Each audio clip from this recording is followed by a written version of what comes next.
Hello everyone, कैसे हो आप सब। तो यूपी काउंसलिंग स्टार्ट हुआ है। बहुत सारे लोगों का बहुत सारा डाउट आ रहा है, बहुत सारे क्वेश्चंस आ रहे हैं। तो आज एक एक करके क्वेश्चंस लेते हैं। उससे पहले मैं कुछ कुछ चीज़ें जो यूपी काउंसलिंग से हैं, जो मेन चीज़ें हैं, वो मैं आपको गाइड कर देता हूँ।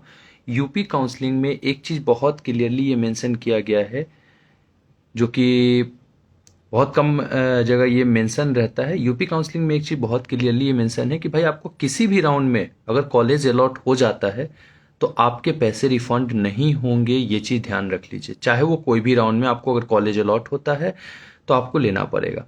सेकेंड राउंड में सिर्फ अपग्रेड हो सकता है। अगर अपग्रेड नहीं होता तो आपको पुराने कॉलेज में ही रहना पड़ेगा, पैसे रिफंड नहीं होंगे। दूसरी चीज़ ये है कि आपको कॉलेज के बारे में खुद अपने लेवल पे पता करना होगा। कॉलेज के बारे में कोई ऐसा नहीं हो। उसके अलावा उत्तर प्रदेश के अन्य पिछड़ा वर्ग एवं आर्थिक रूप से जो ईडब्ल्यूएस होता है, उनमें अगर आरक्षण 1 अप्रैल 2024 के पहले का होना चाहिए, उससे बाद का नहीं चलेगा। ठीक है, ये चीजें ध्यान रख लीजिएगा। इवन एससी एसटी जो सर्टिफिकेट है, जो भी रिजर्वेशन का क्राइटेरिया का जो सर्टिफिकेट है, वो सारे उत्तर प्रदेश गवर्नमेंट के द्वारा निर्गत किए गए होंगे, तभी वो मान्य होगा, वरना वो मान्य नहीं होगा। It will not be accommodated in all the condition. Okay, तो ये आप ध्यान रखेंगे कि आपको उत्तर प्रदेश के गवर्नमेंट के द्वारा ही आपका जो सर्टिफिकेट है वो निर्गत किया गया हो, तभी वो अवेलेबल होगा, वरना वो अवेलेबल नहीं होगा।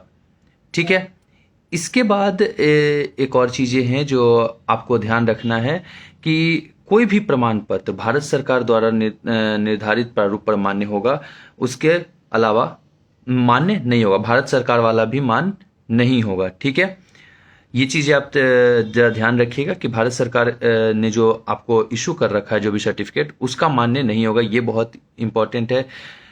दिव्यांगता प्रमाण प्रमाण पत्र जो भी पीडब्ल्यू वाला जो सर्टिफिकेट है, वो भी आपका मान्य तभी होगा जब आप मतलब एमसीसी या एनएमसी के द्वारा ही निर्गत केंद्रों से मिला हो। तो ये चीज़ें हैं जो आपको थोड़ा सा ध्यान में रखना होगा। उसके बाद आपको दो तीन चीज़ें हैं जो डेट्स हैं। एक चीज़ है, इस साल थोड़ा सा कम है, 3,000 रुपया तो नॉन रिफंडेबल है, ये क्लियर है। दूसरा, रिफंडेबल में आपका 1 लाख रुपीज़ है। गवर्नमेंट के लिए अगर आप सिर्फ अप्लाई करते हो तो 30,000 रिफंडेबल में जाएगा, उसके अलावा नहीं जाएगा। ठीक है, ये सिक्योरिटी मनी है। किसी भी राउंड में अगर आपको कॉलेज अलॉट हो जाता है तो आपके पैसे रिफंड नहीं होंगे, ये बिल्कुल क्लियर है उनका मेंशन। जो भी कॉलेज है, नोडल ऑफिस जो भी होगा, काउंसलिंग के टाइम में आपको चूज करना होगा। नोडल ऑफिस में जाकर के पेमेंट वगैरह करके आपको एडमिशन लेना होगा। कोई भी अगर आपको कह रहा है कि सीट ब्लॉक करा दूंगा, सीट ब्लॉक कर लो, तो ये इसके चक्कर में ना पड़े, क्योंकि अगर आपसे ज़्यादा नंबर वाला बच्चा वहाँ पहुँचता है तो उसको पहले आप प्रायोरिटी दी जाएगी, आपको प्रायोरिटी नहीं दी जाएगी। ये भी बहुत क्लियरली आपको याद रखना है। जो भी ड्राफ्ट होगा वो director general medical education and training UP के द्वारा जो होगा, बना होगा, जो पेएबल एट लखनऊ होगा, वही मान्य होगा और वो नोडल ऑफिस पे जाकर के देना होगा। ठीक है, ईडब्ल्यूएस मैंने ऑलरेडी बता दिया कि गवर्नमेंट भारत सरकार वाला नहीं मान्य होगा, आपका मान्य होगा यूपी गवर्नमेंट का। अदर स्टेट के जो भी पीपल जाएंगे वो एक ओपन कैटेगरी की तरह मान्य होंगे।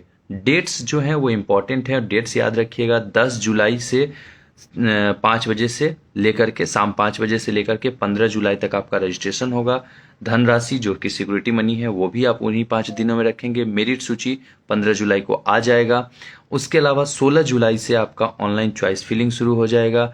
उसके बाद सीट का आवंटन हो जाएगा 19 जुलाई से, और दिनांक 20 जुलाई से आपका 6 दिन का क्या होगा कि आपका डाउनलोड करेंगे प्रवेश पत्र, और 20 से 25 जुलाई तक में आपका एडमिशन हो जाएगा। तो ये चीज़ें हैं। बाकी जो भी डिटेल्स हैं आप मुझसे डायरेक्टली मैसेज के थ्रू पूछ सकते हैं, हमारी टीम को भी आप मैसेज कर सकते हैं, उसमें कोई इशू नहीं है।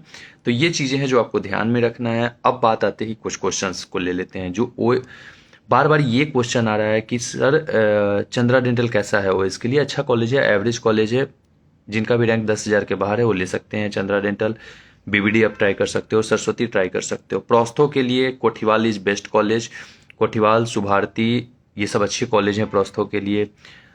उसके अलावा सरदार पटेल भी अच्छा कॉलेज है प्रोस्थो के लिए। सरदार पटेल तो सबके लिए बहुत अच्छा कॉलेज है। कोठीवाल का एंडो अच्छा है, केडी का प्रोस्थो अच्छा है, केडी का ऑर्थो अच्छा है, केडी का एंडो अच्छा है, पीडो अच्छा है, ओएस एवरेज है, ठीक ठाक है। मेजर ओटी बहुत कम है वहाँ पे, माइनर ओटी है, माइनर ओटी में कोई इशू नहीं है। मिनिमम चीज़ें आप सीख करके निकल सकते हो, बाकी चीज़ें मतलब ओएस जैसा मानते हैं कि OS is like a surgeon, तो वो सर्जनशिप सीखने के लिए केडी मैं नहीं सजेस्ट करूंगा, बाकी आप अपने हिसाब से देख सकते हो। लेकिन जिनकी भी रैंक 10,000 15,000 के बाहर है और वो चाहते हैं कि ओरल सर्जन लेना, तो वो केडी में जा सकते हो, कोई दिक्कत नहीं है। इसके अलावा है आपके पास बिहार के काउंसलिंग का डेट अभी नहीं आया है। बिहार काउंसलिंग आ सकता है, बहुत जल्दी ही आ जाएगा बिहार काउंसलिंग का भी डेट। कुछ लोग बोल रहे हैं कि बिहार में सिंगल कॉलेज है, नहीं, बिहार में 2 कॉलेज है, मिथिला माइनॉरिटी और बुद्धा डेंटल, लेकिन बुद्धा डेंटल के पास पेशेंट फ्लो ज़्यादा है, ये बहुत क्लियर है आप लोग के लिए। अब बात आती है ऑर्थो, प्रोस्थो और ओएस, कौन सा बेटर है? सारे बेटर हैं, क्लिनिक के पॉइंट ऑफ व्यू से अगर मैं बात करता हूं तो सारे के सारे बेटर हैं, लेकिन एक चीज क्लियरली याद रखिएगा कि आपका इंटरेस्ट किस चीज में है, वो बहुत इंपॉर्टेंट है, क्योंकि जिसमें आपका इंटरेस्ट होगा आप वही कर सकते हो, बाकी चीजें नहीं कर सकते हो। एक क्वेश्चन है संतोष और आईटीएस, आईटीएस इज बेटर, संतोष उसके कंपेरिजन में कम है। और देखो दोनों का काउंसलिंग प्रोसीजर भी अलग अलग, तो 2 लाख रुपए वहां, 1 लाख रुपए यहाँ, तो 3 लाख रुपए फंसाने का मतलब नहीं कुछ बनता है। आप मुझसे डायरेक्टली बात कर सकते हो, उसके लिए हम डिटेल में बात कर लेंगे, उसमें कोई दिक्कत नहीं। तमिलनाडु का काउंसलिंग स्टार्ट हो चुका है, हिमाचल का काउंसलिंग स्टार्ट हो चुका है, ये सारी चीज़ें मैं आपको डिटेल में बता चुका हूँ, तो ये चीज़ें आप थोड़ा सा ध्यान में रखेंगे, ठीक है। Thank you for all joining me, and उसके बाद देखते हैं क्या कर सकते हैं अच्छे से, सभी लोग अच्छे से दीजिए और फिर देखते हैं बेस्ट से बेस्ट जो भी होगा। Okay, thank you.